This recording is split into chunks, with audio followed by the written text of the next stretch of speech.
সিলেটে যেখানে হামলা করেছে আল্লাহু আকবার স্লোগান দিয়ে এবং ওখানে টুপিওয়ালা মুসল্লিরা মানে তৌহিদি জনতা, কথিত তৌহিদি জনতা, ওরা কিন্তু হামলা করেছে। এখন এটা তো বাংলাদেশের একটা মানে সংস্কৃতিতে পরিণত হয়েছে। ইন্টারিম ক্ষমতায় ছিলেন তখন মবের একটা রাজত্ব চলছিল। এই মবের হাত থেকে বাঁচার জন্যই কিন্তু জনগণ বিএনপির ক্ষমতায় এনেছে, মানে বিএনপিকে ভোট দিয়েছে তারেক জিয়ার নেতৃত্বে। কিন্তু বিএনপি ক্ষমতা আসার পর থেকেও কিন্তু মব সেইভাবে কিছু কিছু মব নিয়ন্ত্রণ হয়েছে, কিন্তু সে লার্জ স্কেলে যে মব সেটা কিন্তু চলছে এখনো। মব কিন্তু বন্ধ হয়নি, কারণ মব বন্ধ হওয়ার জন্য সরকারের যে কঠোর নীতিমালা, মাননীয় প্রধানমন্ত্রী তারেক রহমানের যে শক্ত অবস্থান, সেটা কিন্তু আমরা এখনো দেখতে পাচ্ছি না। যারা মব করে, যারা মবের উদ্যোক্তা বা যাদের বক্তব্যে, যাদের বয়ানের কারণে, যাদের মিথ্যা ফতোয়া বা নানান কারণে মব সৃষ্টি হয়, তাদেরকে যদি তোয়াজ করা হয়, সরকার যদি তোয়াজ করে, তাহলে মব কিন্তু বন্ধ করা যাবে না। মব কিন্তু ইন্ডিয়াতে হয়। গত কোরবানিতে প্রায় 250 গির্জায় হামলা করেছে উগ্রবাদী হিন্দুত্ববাদী সংগঠনগুলা। এটা কিন্তু বাংলাদেশে কিন্তু হচ্ছে উগ্র মুসলিম সংগঠনগুলো, ইন্ডিয়াতে হিন্দুরা এবং ইউরোপে হচ্ছে খ্রিস্টান সংগঠনগুলো, উগ্র ডানপন্থী।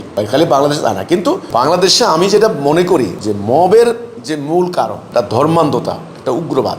এখন বাউলরা যে গান গাচ্ছেন সেটা তারা বলছে অশ্লীল, গানের নামে আপনার হলো গাঁজা খাওয়া হবে, বেহায়াপনা, অশ্লীলতা, শরীয়ত বিরোধী, ওদের কথা এটা বেদাত। এখন এখানে তো নানামুখী কথা আছে। এটা বাংলাদেশটা তো ইসলামী রাষ্ট্র না, শরীয়তকে বলবৎ করার জন্য কোনো কর্তৃপক্ষ না।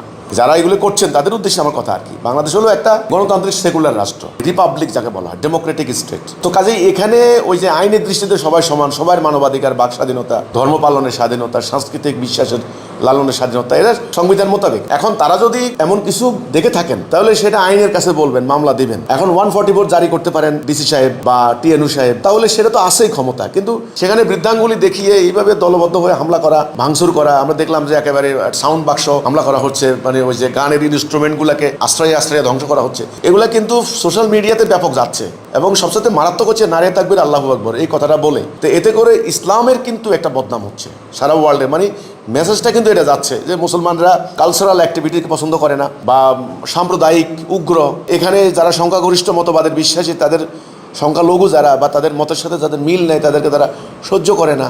মানে অসহিষ্ণু একটা ধর্ম, উগ্রবাদের একটা ধর্ম, এই ধরনের একটা মেসেজ কিন্তু যাচ্ছে। আমি সরকারকে বলবো যে শক্ত হাতে এগুলাকে দমন করতে হবে, নিবৃত্ত করতে হবে। হ্যাঁ, বাউল গান বলেন, লালন বাউল বলেন, যেখানে যদি কোনো ধরনের বেআইনি কিছু হয়ে থাকে সরকার সেটাও দেখবে শক্তভাবে। এদেশের অধিকাংশ মানুষের চিন্তা চেতনা বা বিশ্বাস বা আকিদার সাথে সাংঘর্ষিক কোনো কিছু হলে সরকার সেটাও দেখবে, আমার কথা হচ্ছে এটা। কিন্তু সরকার যদি নিয়ন্ত্রণ করতে ব্যর্থ হয় তাহলে এই মব সংস্কৃতি ভয়াবহ আকার ধারণ করবে, সবাই কিন্তু এতে আক্রান্ত হবে। তো এটা কিন্তু একটা যেটা ধারণা করা হচ্ছিল যে একটা নির্বাচিত সরকার ক্ষমতা এসেছে, মব কিছুটা নিয়ন্ত্রণ হবে, মানুষ স্বাধীন হবে, মানুষের বাক স্বাধীনতা, ব্যক্তি স্বাধীনতা, কিন্তু সেটা আসলে হচ্ছে না, হয় নাই। এটা হলো আমার কথাটা। এটা কিন্তু হয়নি, মানুষ এখন কিন্তু আতঙ্কিত।